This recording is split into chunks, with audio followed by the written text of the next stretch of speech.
So right here, we have what we call, it's our thinking brain, right? It's the prefrontal cortex part of our brain, which is in charge of reasoning, problem solving. Just like right now, we're thinking, we're talking, we're engaging. So we're thinking, this is what we're using, right? In the back right here is the limbic side of the brain, which what I call emotional brain. So thinking brain, emotional brain.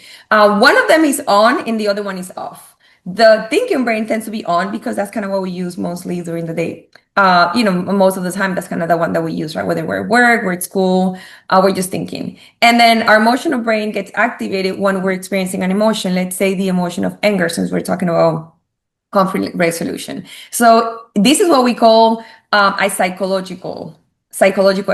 sorry, physiological effect. So meaning emotional brain turns on when we're angry, thinking brain shuts off.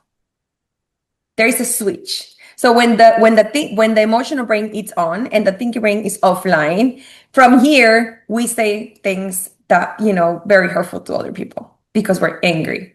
We're not thinking. We can't think because the thinking brain is off. So there's this switch. Does that make sense? It says that emotional brain hijacks the brain, in other words.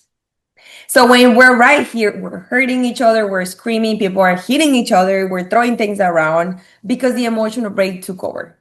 So with the grounding exercises, the whole purpose of the grounding exercises or the timeout or the breathing exercises are to help our brain. It's kind of what we call the fight or flight response. It's to help our brain get out of the emotional brain, calm down so the thinking brain can go back online. Now, the thinking brain goes back online when our body is calm, it's regulated. Does that make sense? Yeah. So if we're able to identify, okay, we're having a conversation and now we're escalating, I need to learn what are my cues when I'm getting angry or I'm getting frustrated or you're not listening to me and I'm feeling it in my body. And a lot of the times we do have those symptoms in our body, just that sometimes we don't pay attention. Like my heart is racing, my face gets hot. Or for some people, they're like, I feel like something in my ears. So it's really learning more about how does my body respond to anger? Like, because all of us were different, right? So really, really looking for those, cues as far as like when I'm getting angry, how am I feeling, in order to say, you know what, we're gonna take a break because this is getting escalating. Things are escalating, and we'll come back to this later. That right there, it takes a lot. Yeah, I like how you said that because one of the things I was taught that really helped me was from Russell Brand, where he said that you usually feel it in the jaw, and I could really feel it in the jaw. And now, ever since that was explained to me, I realized, wow, like if my jaw's kind of tense, I need to relax it. That makes me feel a little bit more calm. I loved how you said cues, because one of the things that I was going to say is, I think a conflict resolution skill that people should know is have the ability of foresight, where you can predict a little bit of the future. Like if I say this or if I do this, is this going to go downhill or will we still be kind of calm and okay? And I think to be able to gauge that, where what your next choice might do to the future, I think is a very important skill for people to have. And that's I think I agree with you to a certain extent.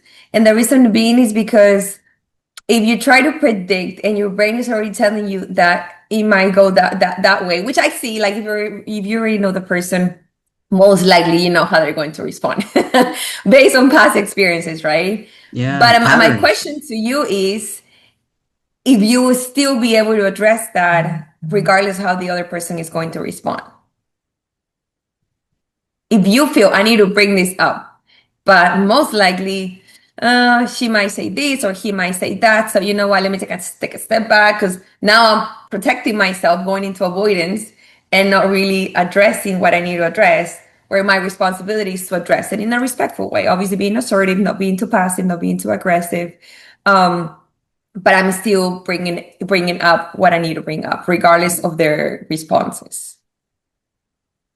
Yeah, I think the way I see that is more of a personal thing. Like it considers the other person's patterns, but it's more of a personal thing. Like if I do this, what will the future me look like?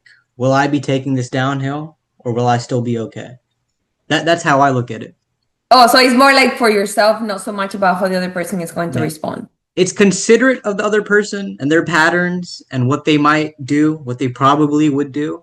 But I think it's more about the self because there's another great thing, another stoic idea where it's like, this doesn't have to be something. You don't have to make this something. You can just choose to let it be nothing. So that's how I Mm, navigate it a little. But mm. going back to Russell Brand, other than the tight jaw, he also introduced me to this one acronym where it's called HALT. And H is, are you hungry? Are you angry? Oh Are you yeah. lonely or are you tired? And then Mm. you halt, you stop, and then you pause and you reflect. And based on those, because it's usually one of those culprits, you Yes. assess the situation. Mm. Yeah, there is that. That's another thing. Yeah, I've heard that one. The other one, honestly, is just called stop. Which I know is gonna so funny, but literally, like if you Google it, you're gonna see like you just stop, like stop it.